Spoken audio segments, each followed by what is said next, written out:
Because it's in these subtle little actions, it's in these subtle little decisions we make, which fine-tune us into the person that God wants us to be. And God may have to make 1,000 adjustments in your life to get you to where you want to be.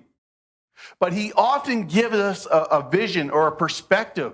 And I know I'm not the only one here today who can relate to this message, because I know many of you have that same vision of what God's calling you to do in life. You have that same excitement, that same anticipation that God is going to use you in a specific way, or God's going to teach you to teach others, or lead a ministry, or whatever it is, whatever that deepest desire on your heart is always something that God uses to develop your character, to develop who you are.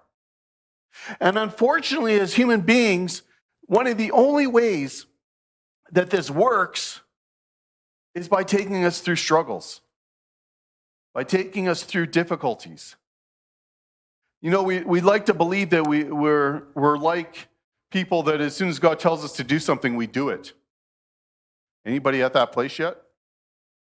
God ever tell you to pray for somebody when you're walking down the street? And what's usually your first response? Usually an excuse, right? Why you can't do that. But God wants us to bring us to that place where, as his children, when he tells us to do something, we're like, okay, God, let's go do it. But that takes